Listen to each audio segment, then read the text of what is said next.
galata Maariyaam nan dubbadha dubree haadha koo nan waammadha akka abbaa Efreem na eebbisee mucaa kee galataaf na kakaasee.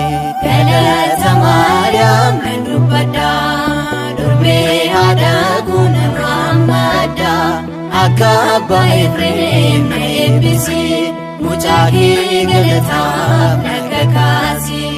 Galata Maariyaam nan dubbadha dubree haadha koo nan waammadha akka abbaa Efreem na eebbisee mucaa kee galataaf na kakaasee. Galata Maariyaam nan dubbadha dubree haadha koo nan waammadha akka abbaa Efreem na eebbisee mucaa kee galataaf na kakaasee. Galata Maariyaam yommuu ishee waammannu galata Maariyaam kadhaa keenya irratti galata Maariyaam dubaroonni dhufti galata Maariyaam mana qulqullummaatti galata Maariyaam afatni ifaadha galata Maariyaam fuulduratti hafamee galata Maariyaam qulqullichi Efreem galata Maariyaam galataan si waamee galata Maariyaam nan dubbadha dubree haadha koo nan waammadha akka abbaa Efreem na eebbisee mucaa kee galataaf na kakaasee. Galata Maariyaam nan dubbadha dubree haadha koo nan waammadha akka abbaa Efreem na eebbisee mucaa kee galataaf na kakaasee.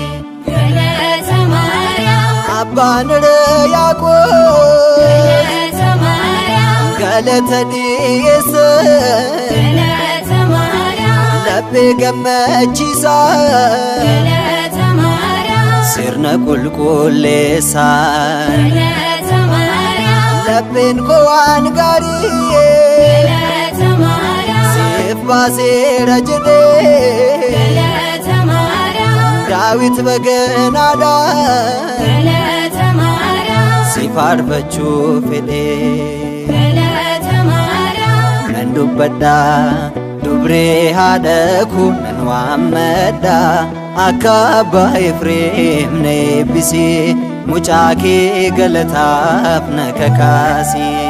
galata Maariyaam nan dubbadha dubree haadha koo nan waammadha akka abbaa Efreem na eebbisee mucaa kee galataaf na kakaasee.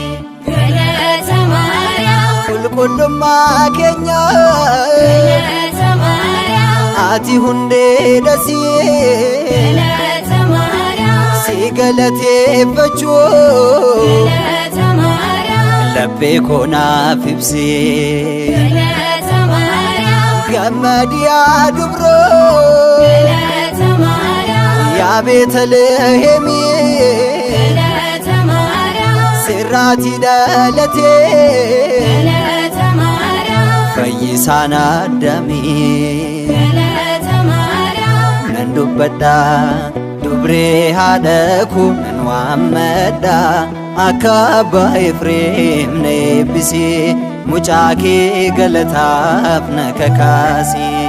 galata Maariyaam nan dubbadha dubree haadha koo nan waammadha akka abbaa Efreem na eebbisee mucaa kee galataaf na kakaasee.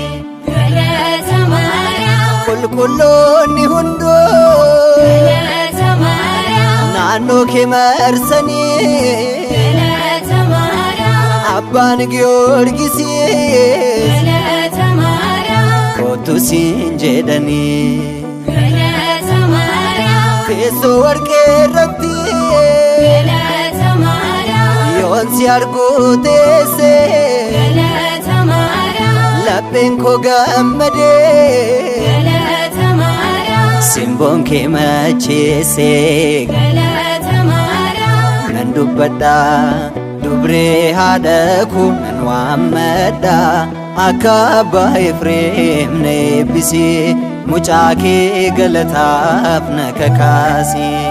Galata Maariyaam nan dubbadha durbee haadha kunan waammadha akka abbaa Efreem na eebbisii mucaa kee galataaf na kakaasii.